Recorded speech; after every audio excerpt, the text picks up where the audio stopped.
Red hair. Deep in a cave in the Nevada desert, the first people of this land told of giants, and the giants had red hair. That should be impossible. Cut off by two oceans, the Americas never spoke to Babylon, never read Genesis, never heard a Greek name his gods.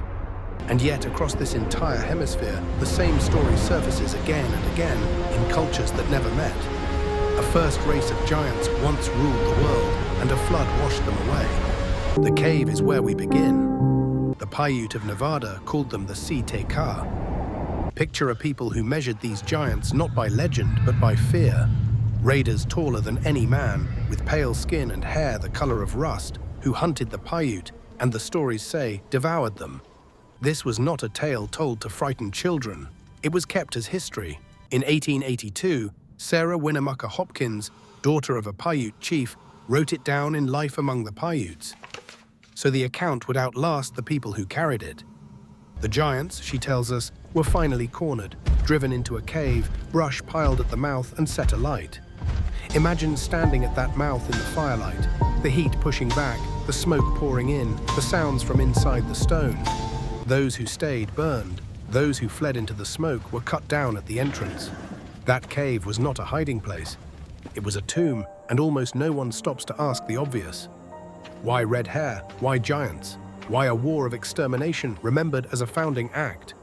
Because the same shape of story is carved into the memory of nearly every great people of the Americas, and they could not have copied it from each other or from us. Travel east to the floodplain, where the Mississippi and the Missouri meet. 1,000 years ago, a city rose there that the people who came after could not explain. We call it Cahokia. At its heart stands a mountain of earth. Monk's Mound, climbing 100 feet into the sky, its base covering more than 13 acres. Its footprint is larger than the Great Pyramid of Giza, and it holds not a single stone. It was raised basket by basket, one load of soil at a time, carried up on the backs of human beings. Imagine the labor. Tens of millions of baskets of earth hauled up a growing slope across generations until a man-made mountain looked down on a city of 20,000, larger in its day than London.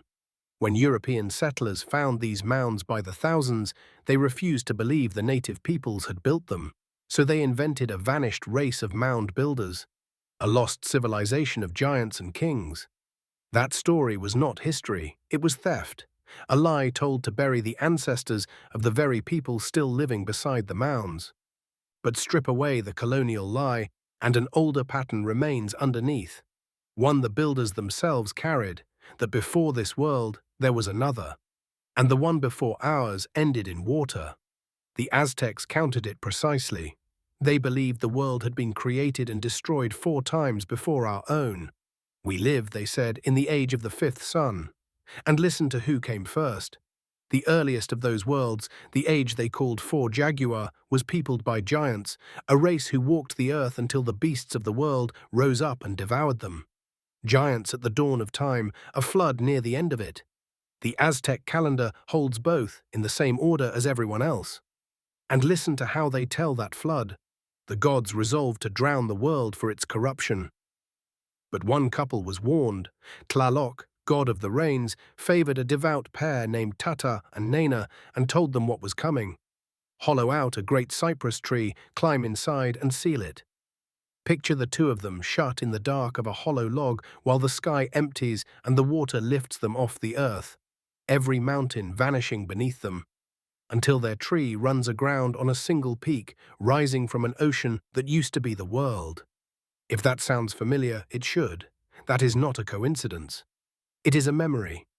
The Maya kept their own version in the Popol Vuh. Before true human beings, they say, the gods made a people out of wood.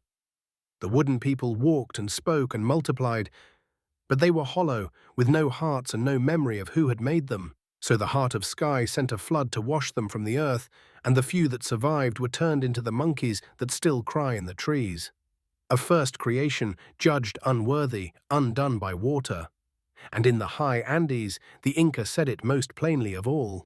In the age of darkness, before the sun had risen, the creator Viracocha shaped a first race, and made them as giants hewn from stone. They were enormous, they were mindless, they were defiant. When they turned against him, Viracocha sent a flood the Andean peoples called Unu Pachacuti, the water that overturns the world, 60 days and 60 nights of rain that scoured the mountains bare. The giants were destroyed and turned back into the stone they had come from. And what makes the Inca version land like a blow is this. They said you could still go and see them. The colossal stone figures standing silent at Tiahuanaco beside Lake Titicaca on the roof of the world. Those, they said, are the bodies of the giants who drowned, petrified witnesses to a world that ended. The ruins were not merely ruins. They were the dead. How would it feel to walk that windswept plateau, 2.5 miles above the sea, and pass between figures 3 times your height, and be told plainly that these were not statues at all, but the corpses of the first beings to walk the earth, frozen at the moment the water reached them? For the people of the Andes, this was not a monument. It was the crime scene. Step back now and look at all of it at once. A first race of giants, their corruption or their defiance, a flood sent to wipe them from the earth, a handful of survivors carried through the water to begin again. The Hebrews wrote it in Genesis, the Nephilim on the earth in those days, and the deluge that followed. The Greeks drowned the bronze race. The Norse drowned the frost giants in a tide of blood. The Sumerians sent Ziusudra through the flood. The people of India sent Manu. And here, in a hemisphere no old world hand would touch for thousands of years, the very same story was already ancient. Strip away the names, and it is one account, told on every continent by peoples who never met. Think about what that requires. Either every culture on Earth invented the identical myth by accident, the same giants, the same flood, the same lone survivors again and again, or they are all remembering something that actually happened, carried out of a single deep past on 1,000 separate tongues. There is no third option that is comfortable. And the strangest turn comes last. The giants of the Americas are not only a memory from before history. When the Old World finally arrived, the very first thing it reported was giants. In 1520, when Magellan's expedition anchored on the frozen coast of southern South America, his chronicler Antonio Pigafetta described the people they met as so enormous that the Europeans stood only as high as their waists.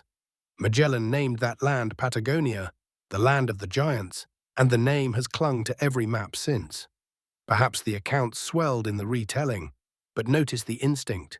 The moment Europeans reached the bottom of the Americas, the story they reached for was the one already waiting there, in the same stretch of the world where the Inca said the first giants stood as stone. Even Scripture treats the giants as a problem of the whole earth. When Moses sent spies into Canaan, they came back shaking. There we saw the giants, and we were in our own sight as grasshoppers, and so we were in their sight. That is Numbers 13:33. The terror of being small in a world built for something larger belongs to no single people. It is the inheritance of all of them.